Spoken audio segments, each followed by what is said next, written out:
और इस बीच सियासी बोल जो सामने आ रहे हैं, इलेक्टोरल बॉन्ड पर विपक्ष कैसे सरकार पर हमलावर है, जरा ये सुनिए आप। किस तरीके से ये इलेक्टोरल बॉन्ड का दुरुपयोग किया गया है। 60% इलेक्टोरल बॉन्ड सिर्फ बीजेपी को गए, 60%, 60% बीजेपी को गया है। और मैंने दिखाया है इस विश्लेषण के द्वारा कि किस तरह से ईडी, सीबीआई, इनकम टैक्स का दुरुपयोग किया है, और जिन्होंने चंदा दिया है उनको कहां से कॉन्ट्रैक्ट मिले हैं, हाईवे के कॉन्ट्रैक्ट मिले हैं, टनल के धंधे मिले हैं, और कोई प्रोजेक्ट मिला है, तो ये सब मिली भगत है। सबसे ज़्यादा इलेक्टोरल बॉन्ड्स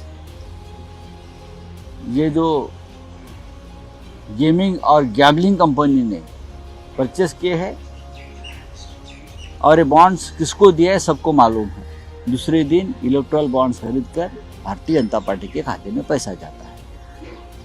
भ्रष्टाचार का सबसे बड़ा स्रोत कोई होगा तो प्रधानमंत्री कार्यालय। आज लोग देख रहे हैं, पता सबको था, कैसी कैसी चीजें पता चल रही हैं। मैं समझता हूं आज तक इतने भ्रष्ट आचार में निहित हमने कोई दल ही नहीं देखा था।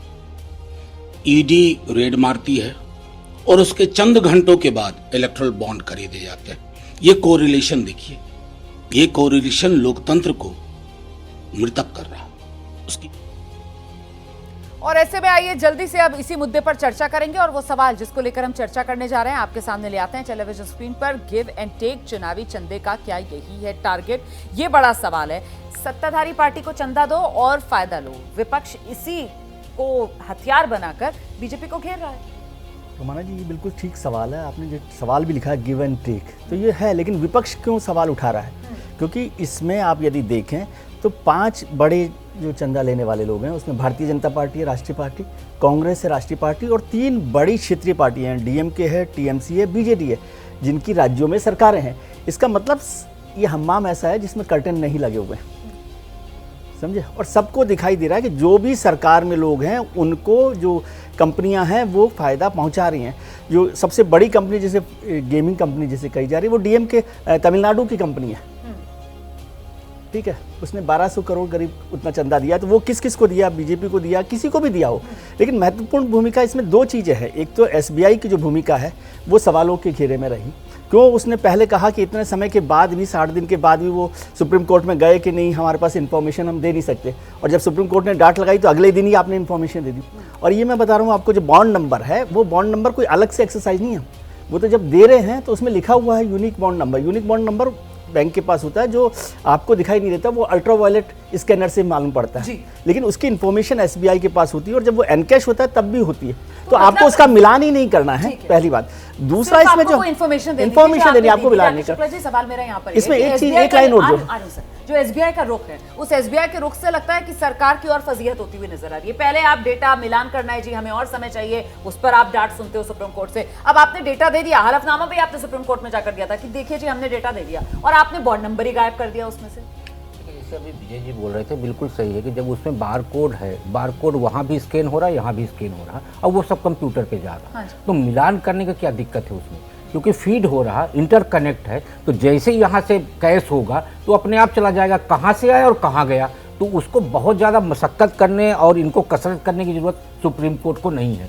रही बात कंपनियों की तरफ से जो भ्रष्टाचार की बात की जा रही है, सारी ग्लोबल कंपनियाँ हैं, और ये ग्लोबल कंपनियां मुझे लगता है सिर्फ भारत में ही नहीं, दुनिया के तमाम देश के राजनीतिक दलों को ये चंदा देती होंगी, क्योंकि उनको काम करना है, सभी जगह पे काम करना है। मेघा को देखिए, वो मंगोलिया में रिफाइनरी डाल रहा है, फिर आपका वेदांता, दुनिया भर में उसके होटल खुले हुए हैं। तो क्या सिर्फ भारत में जो भी राजनीतिक दल सत्ता पे रहेगा, ये कंपनियां उनको चंदा देती हैं? तो मतलब ये विपक्ष का जो हथियार था इलेक्टोरल बॉन्ड वाला, ये कुंद साबित हो रहा है।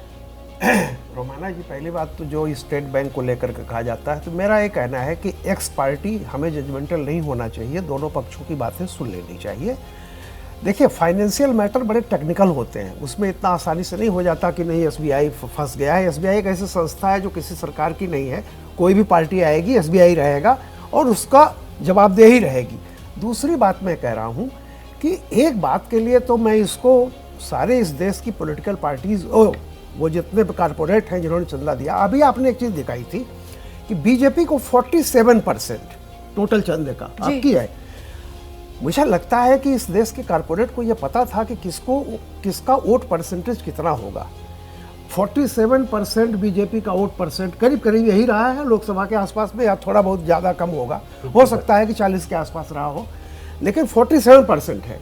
इसका मतलब 53% भी तो अपोजिशन को गया है ना, बाकी पार्टीज को गया है, बट कर गया है ये कंसोलिडेट एक बीजेपी, जाहिर सी बात है। तो भाई 303 सीटें बीजेपी के पास है, बाकी सीटें तो बट के ही जा रही है ना। हाँ। तो सवाल इस बात का है कि बीजेपी के पास, पूछा सर कि विपक्ष का हथियार कुंद हो गया है। मैं एक बात कह रहा हूँ कि कारपोरेट अगर किसी पार्टी को देगा तो किस रेशियो में देगा, या तो कोई सुप्रीम कोर्ट नियम बता दे, या अगर सीट और वोट परसेंट के हिसाब से आप देखिए तो बीजेपी को इस हिसाब से कम ही मिला है, क्योंकि तो कांग्रेस ये इतनी सारी जानकारी सामने आ गई है। एसबीआई की तरफ से वो बॉन्ड नंबर क्यों नहीं दिए गए? मैं एक मिनट मेरी बात सुन लीजिए। किसने किसको पैसा दिया? अगर ये तस्वीर साफ हो जाएगी तो इससे किसका फायदा, किसका ये तो मना कौन कर रहा है? ये तो सुप्रीम कोर्ट जाने और स्टेट बैंक जाने। लेकिन स्टेट बैंक छुपा रहा है ना ये जानकारी। नहीं, बार बार सुप्रीम कोर्ट को फटकार लगानी पड़ेगी। नहीं रोमाना जी, बात सुन लीजिए।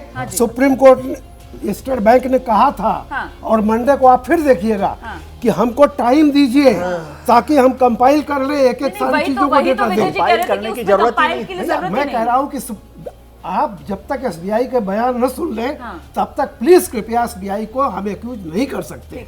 लेकिन हम ये जरूर बता सकते हैं कि एसबीआई को फटकार पड़ी सुप्रीम कोर्ट से। ये बताएंगे कि सुप्रीम कोर्ट ने एसबीआई को फटकार लगाई थी। ये तो हम लोग निष्कर्ष निकालते हैं, कहाँ फटकार शब्द है, जरा जजमेंट पूरा ले लीजिए। सर उसमें साफ तौर पर नहीं कहा कि अगर आप नहीं देंगे जानकारी तो आपके खिलाफ अवमानना का केस करेंगे। ये अवमानना का केस ये पुरानी बात हो चुकी है। जो नई नोटिस आज है उसमें कंटेम्प्ट शब्द है, क्या पूछिए। मैं आज की बात नहीं कर रही हूँ, मैं ये कह रही हूँ सर सुप्रीम कोर्ट ने फटकार तो लगाई ना।